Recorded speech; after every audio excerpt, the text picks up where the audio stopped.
XN Radio. It's all about what's next. Go to financialsurvivalnetwork.com and sign up for your free weekly newsletter. You'll also get 3 free reports. The Financial Survival Network.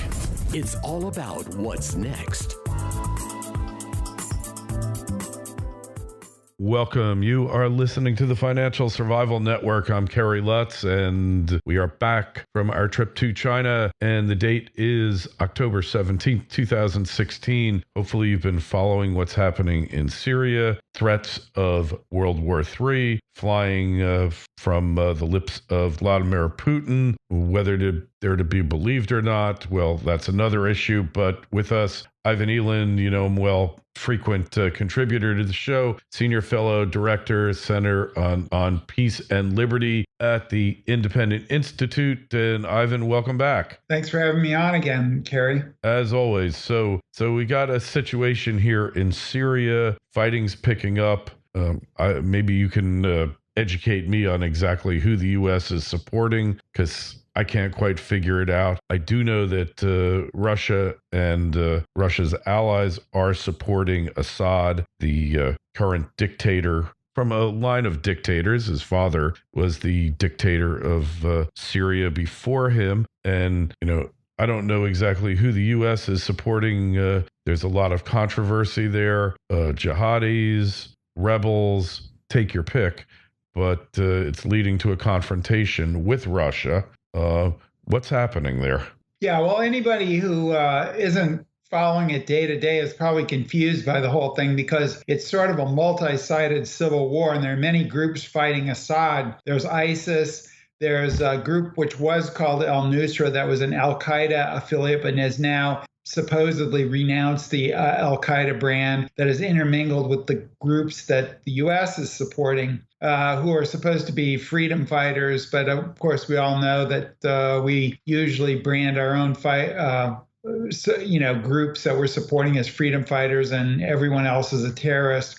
So it's hard to say, who we're supporting in that mess, but certainly they're interwoven with the former al-Qaeda members. And we're supposed to be fighting ISIS at the same time we're trying to oust the regime. Of course, ISIS and the regime don't like each other either. So, and of course, we're also supporting the Kurdish group because they fight ISIS. But of course, our major ally, Turkey, hates the Kurds more than ISIS. So our problem in the war, to boil it down, is that almost everybody has ulterior motives of fighting ISIS, except us. And we do want to fight ISIS, but of course, we also would like to get rid of Assad. So the problem is everyone is not as excited about fighting ISIS as we are. And we don't want to get fully involved, which is probably a good thing.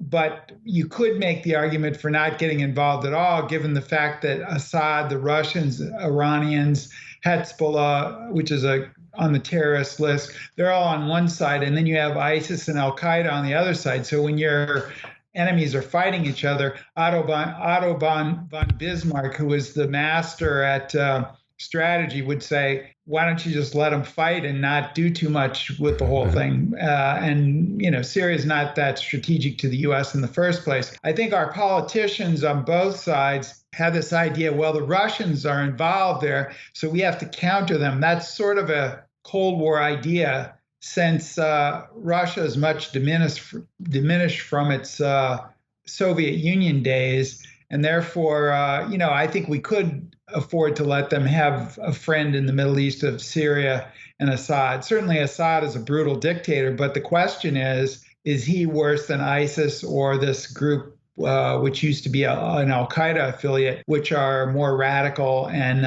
could be more destabilizing than Assad. Assad is brutal, but he does stabilize the areas of Syria that he controls. So the Russians say, why do you want to overthrow him? And I say, maybe the Russians have a point in this case. Well, I think it was James Carville who said, when your enemy is sinking, throw him an anchor. Right, exactly. Exactly. I mean, if you can't figure out who to support, which it sounds like it's a pretty motley assortment of potential allies that we have here. aside from the Kurds, why would we want to get involved in this? Because it sounds like it's one of those situations. It's a Vietnam in the making. We can do nothing right here. Whomever we choose is going to be the wrong person, the wrong party, who's eventually going to wind up hating us and turn on us. And we're gonna turn out. We're going to wind up looking bad here, aren't we? No matter what we choose. I think we are going to look bad simply because we can't control the situation. And really, the best thing to do, I think, is to let Russia have the quagmire rather than, the United States. And I think Obama, to his credit, has been very reluctant to get involved in this after what happened when we overthrew Gaddafi in Libya. And he was really at fault for that one because he took a look at Iraq, where we overthrew Saddam Hussein and got chaos. And then he went into and did the same thing in Libya. And of course, what do we have? Chaos and terrorist enclaves. So I think he may have learned some sort of a lesson. He should have learned it after Iraq, but at least maybe he's learned a little something after Libya. But still, we have people that are trying to egg him to get deeper involved. And one of those, unfortunately, is Hillary Clinton. She wants a no-fly zone, and she wants to ramp up aid to the rebels. And there's problems with both of those items. The first one, when you send more arms into a multi-sided civil war, usually the most ruthless people get weapons. Remember, in the 80s, we gave aid to the Mujahideen freedom fighters. That's what we call them in Afghanistan. Well, that morphed into Al-Qaeda, and we had the biggest threat to the continental United States since the War of 1812. So these inadvertent consequences of U.S. intervention or even aiding rebels should be kept in mind when we ramp up the aid. The problem with the no-fly zone is that you'll run into Syrian and Russian aircraft, and then that would be really unprecedented if U.S. and Russian aircraft were dueling in the skies overtly over a third world area like Syria, which is really not important. Do we want to risk a war with Russia and possibly even a nuclear war with Russia over this country that really probably needs to be partitioned, just like Iraq needs to be partitioned, because I think both of these countries are not going to be put back together again. Yeah, it's Humpty Dumpty all over again. So we just kind of keep our distance and just watch here and watch the situation in Syria deteriorate. So is Russia going to allow this to be a quagmire, or is this going to be yet another opportunity for Putin to flex his muscles, come out the winner like he has been in so many situations before, whether it's Crimea, whether it's buying up our uranium or energy, or is he just going to overstep and wind up making a big foreign policy blunder? Well, I think most countries, and this includes the U.S., usually bite off more than they can chew. And I think Russia, it's going to be very difficult to put Syria back together. They can support Syria to shore up controls over the parts that Assad already controls, and perhaps even take over Aleppo, which would be a major gain for the Russians. But of course, they're going to fight. They're going to face guerrilla fighting for many years on the part of all these groups who will just go outside the cities. And that's what ISIS is going to do in Iraq, too. I think once you take Mosul, that the offensive apparently has started yesterday to take Mosul back in Iraq from ISIS.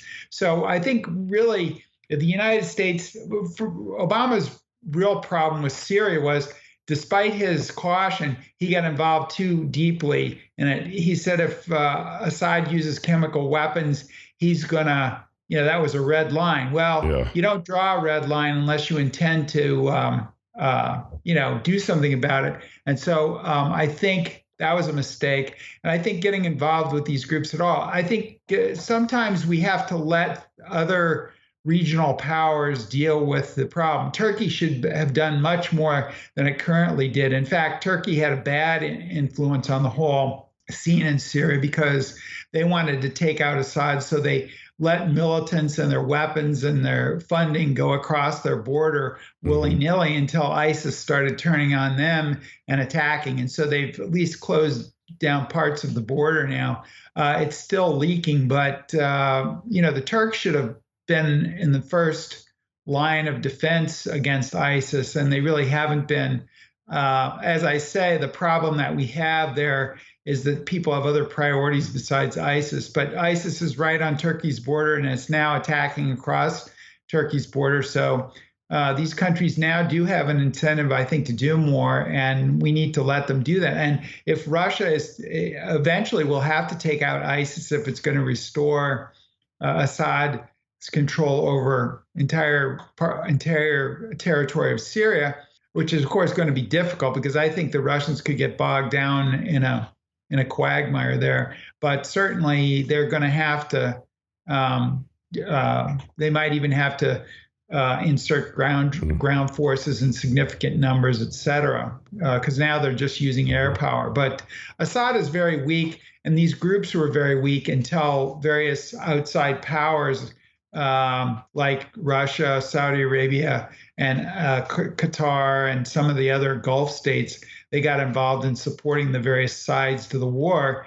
And so, they're actively stoking the war, as is the United States. The United States has limited its aid to the rebels, but there's still aid going in there, and they're still getting training. So, this is nothing is being done to help the Syrian people by sending in more arms into this conflict, because all parties were weak until the outside powers got involved in it.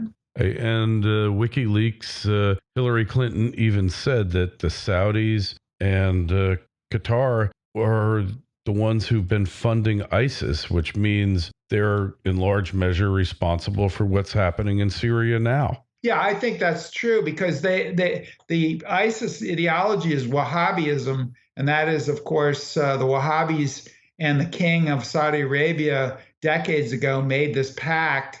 The religious authorities and the king of Saudi Arabia made this pact that they would mutually support each other. And so the king has looked the other way for years, and several kings of Saudi Arabia have looked the other way as the Wahhabis have spread their radical Islam around. And ISIS is the Wahhabi ideology. And so Saudi Arabia has a lot of responsibility for this going to Iraq, Syria, and other places around the world. Yeah, so sometimes non-intervention is the best course, and let them all have at each other and pick up the pieces afterwards, which could be easier. Right. Well, I think the assumption in Washington is always that we got to get in there and do something, and it's going to be a positive contribution. But the problem is all the unintended consequences. Conservatives, libertarians here at home, they're very suspicious of the government, but a lot of them say we need to get deeply involved in other countries where our government has no legitimacy at all.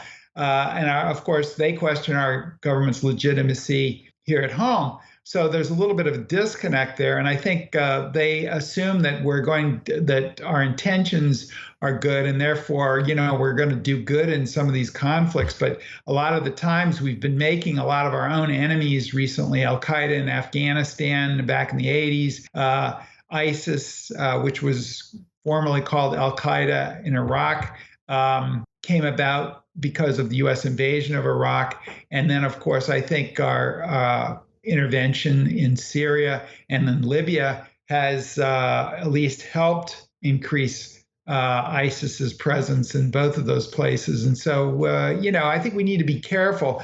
At most, we should be assisting others in fighting ISIS, simply because our presence is so radioactive and it creates a backlash and makes the group stronger. If they can say that they're fighting the superpower, they get lots of money, lots of recruits. So if we do want to do things, I think we need to do them indirectly through other groups and countries. And to some extent, Obama's doing that, but I think he's sort of slowly getting dragged into the conflict. And I fear if Hillary gets to be president, she's going to jump in with both feet. Yeah, well, we've already seen examples of her judgment and the disastrous consequences, i.e. Libya. So choose your poison, I guess, Ivan. So, hey, where's the best place to find your latest articles? Well, I do a lot of writing for antiwar.com, Huffington Post, and then my stuff gets picked up by various places around the country, like CNN.com, the Minneapolis Star-Tribune, etc. All right. And as always, you'll find a link to Ivan's work on our site, financialsurvivalnetwork.com. When you go there, make sure you sign up for a newsletter. Ivan, always a pleasure. We will talk to you again soon. Be well. Thank you. Appreciate it, Kerry. FSN Radio. It's all about what's next. Go to financialsurvivalnetwork.com and sign up for your free weekly newsletter. You'll also get 3 free reports. The Financial Survival Network. It's all about what's next.